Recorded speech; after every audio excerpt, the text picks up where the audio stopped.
안녕하세요. 오늘부터 부동산 금융에 대한 강의를 시작하겠습니다. 먼저 부동산 PF가 무엇인지 알아보도록 하겠습니다. 우선 외국에서 말하는 프로젝트 파이낸싱과 한국에서 말하는 프로젝트 파이낸싱 다소 좀 차이가 있습니다. 그래서 여기서는 해외 프로젝트 파이낸싱은 생략하기로 하고 한국의 부동산 금융 프로젝트 파이낸싱에 대해서만 집중 설명하기로 하겠습니다. 먼저 중요한 것은 대부분의 사람들이 프로젝트 파이낸싱을 사업성을 보고 대출하는 것으로 잘못 알고 있습니다. 그렇지만 전혀 그렇지가 않습니다. 예를 들어 보면 나대지에 내가 PF 대출을 해서 사업을 진행하게 되면 건물이 준공이 되겠죠. 그럼 이 건물을 미확정 담보물이라고 합니다. 그래서 부동산 PF를 미확정 담보부 대출, 즉 프로젝트 파이낸싱이라고 하는 겁니다. 절대로 사업성만을 보고 대출을 해주는 건 아닙니다. 금융의 세 가지 요소는 기초자산, 현금흐름, 그리고 신용보강이 있습니다. 기초자산은 내가 대출해주는 담보가 뭐냐를 기초자산이라고 하고, 현금흐름은 대출을 어떻게 상환하느냐를 현금흐름이라고 합니다. 그리고 신용보강은 기초자산과 현금흐름에 대한 신용보강을 어떻게 하느냐를 나타내는 용어입니다.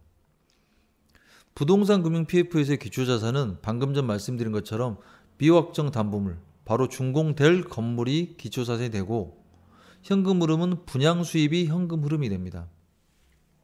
이 분양 수입으로 대출을 상환하는 것이고, 신용보강은 따로 설명을 한번 드리겠지만 시공사의 책임 준공 확약을 필요로 합니다. 설명드리기에 앞서서 금융기관이 대출을 해줄 때 어떤 자금으로 대출을 해주는가에 대해서 많은 분들이 금융기관은 자사가 보유한 자본금으로 대출을 한다, 이렇게 잘못 알고 있는데 그렇지가 않습니다. 일반적으로 상업은행, 제2금융권, 저축은행 이런 데서는 지급준비금을 뺀 나머지를 신용창조한다고 합니다. 이 말은 거시경제편에서 다시 자세하게 설명드리기로 하고, 예를 들면 내가 1억을 은행에 맡기면 지급준비금이 10%라고 하면 약 1,000만 원을 지급준비금으로 예치를 하고 9천만 원을 대출할 수가 있습니다. 그리고 이 9천만 원을 다시 은행에 맡기면 900만 원을 은행에 예치하고 8,100만 원을 대출할 수가 있습니다. 이런 식으로 계속적으로 계산을 하면 은행을 1억을 맡기게 되면 약 10배인 10억의 대출금이 신용 창조됩니다. 그 밖에 신탁사와 캐피탈사는 보통 신용 등급이 A- 이상이고, 그래서 자체적으로 회사채를 발행해서 대출을 해줄 수 있는 기관입니다. 그리고 증권사는 ABS-TB라는 전단체를 발행을 하는데, 이 전단체를 발행을 해서 자금을 조달하고 PF 대출을 합니다.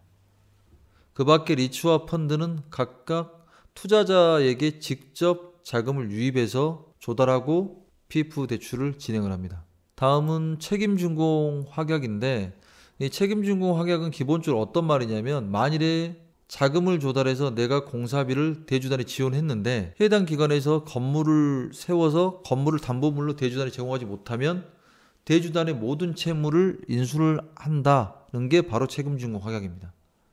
그러면 대주단이 시공사에게 그럼 네가 어떻게 대주단 채권을 전부 인수할 수 있어? 라고 물어봅니다. 그럼 일본시공사는 나는 회사채를 발행해요. 그래, 그럼 그 회사채가 시장에서 팔리니? 예, 회사채 신용 등급이 A- 이상입니다.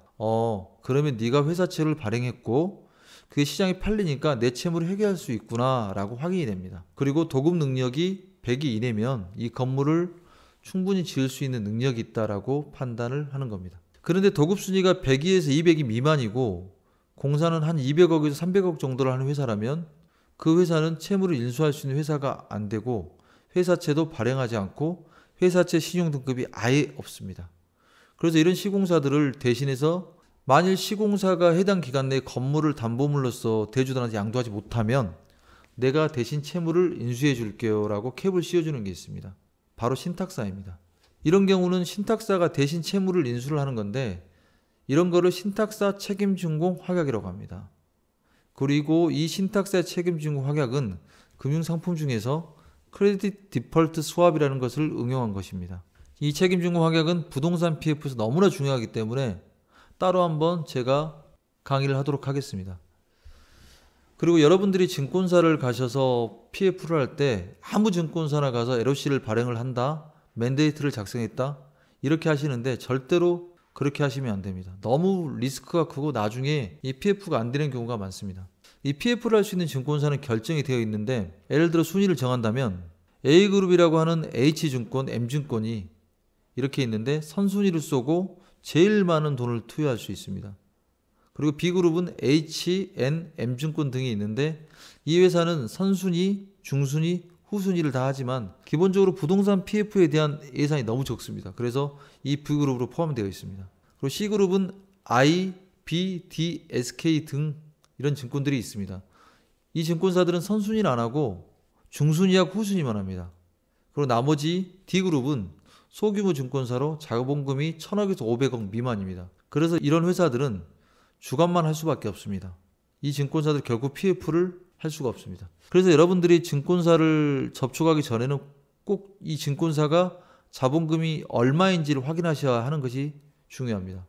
그리고 금리 및 취급수수료, 상한 순서는 선순위가 가장 많은 돈을 투여하고 그래서 금리는 5에서 6%대고 취급수수료는 1에서 2%, 대출은 한도 대출로서 맨 나중에 투입을 합니다. 중순위는 금리가 7%에서 8%대고 취급수수료가 5에서 7%, 대출은 두 번째로 투여를 합니다. 그리고 후순위는 금리가 8에서 10%, 취급수수료도 8에서 10%, 대출은 제일 먼저 투입을 합니다. 대출금 상환 순서는 선순위가 먼저 상환받고 중순위 두 번째, 후순위가 세 번째입니다. 금융주간 수수료는 증권사마다 조금 다른데 보통 2에서 한 5% 정도 됩니다. 그래서 후순위가 금리가 가장 높은 이유는 상환에 대한 위험도가 가장 높기 때문입니다. 그 다음에 증권사들에 대한 부동산 금융의 일반론을 말씀드리면 사업별 승인 가능한 LTV가 있습니다. LTV는 총 대출액을 매출액으로 나눈 것으로 론 투 밸류라고 하는 LTV를 얘기합니다. 상가는 선순위가 40% 이하여야 하고 중순위가 50% 이하, 후순위가 60% 이하여야 합니다. 지식산업센터는 50% 이하, 60% 이하, 70% 이하이고 오피스텔은 60% 이하, 70% 이하, 80% 이하이고 아파트는 70% 이하, 80% 이하, 90%여야 합니다. 근데 여기서 나오는 LTV는 보통 수도권을 기준으로 한 거고 지방인 경우에는 이것보다 한 10% 정도가 더 마이너스 돼서 LTV가 낮습니다. 앞에 말씀드렸듯이 증권사들이 자금을 조달하는 방법은 우선 SPC를 설립해서 거기서 전단체를 발행해서 시장에다 팝니다. 보통은 금리가 2% 정도 되고요. 이 전단체는 사실은 SPC가 발행한 전단체이기 때문에 사고가 날 수도 있습니다. 그래서 이 증권사가 이 전단체 사고가 나면 내가 보증할게 라고 하는 매입 확약으로 신용보강을 하게 됩니다. 그래서 여러분들이 나는 메리츠다, 한투증권에서 PF를 했다 이렇게 말을 하는데 그런데 나중에 대주단을 보면 A 유동화회사, B 유동화회사가 있지 메리츠나 한투증권이라고는 들어가 있지가 않습니다. 바로 대주단이 전단체를 발행한 금융기관의 SPC이기 때문입니다. 정리를 해보자면 모든 증권사가 PF가 가능한 것은 아닙니다. 앞서 말씀드린 것처럼 자본금이 500억에서 1000억짜리 회사는 PF를 주관할 수가 없습니다. 그래서 PF를 의뢰하러 가셨을 때는 꼭 그 회사의 자본금이 몇 천억인지 몇 조짜리 회사인지 확인을 하고 의뢰를 하셔야 합니다. 보통 개발하는 건축물별로 LTV가 정해져 있고 그 LTV를 상회하는 PF는 결코 일어날 수가 없습니다. 따라서 LTV를 얼마나 꼼꼼하게 체크하냐가 정말 중요합니다. 부동산 PF는 사업성을 보고 대출하는 게 아니라고 말씀을 드렸습니다. 내 사업성이 얼마나 좋은데 그렇다고 해서 절대로 대출이 되지 않습니다. 내가 건축하는 건축물의 담보가가 어느 정도인지가 그 담보부 대출을 하는 바로 PF입니다. 또한 시공능력 100이라고 해서 다 일군 시공사가 아니고 앞서 말씀드린 것처럼 회사채를 발행할 수 있고 그 회사채가 A- 등급이 되어야지만 일군 시공사라 할 수 있는 것입니다. 오늘 제가 첫 번째 강의를 유튜브에 올렸습니다. 그러다 보니 많이 부족할 수 있고 또한 강의를 제가 전문적으로 하는 사람이 아니다 보니 좀 매끄럽지 못한 부분이 있을 수도 있습니다.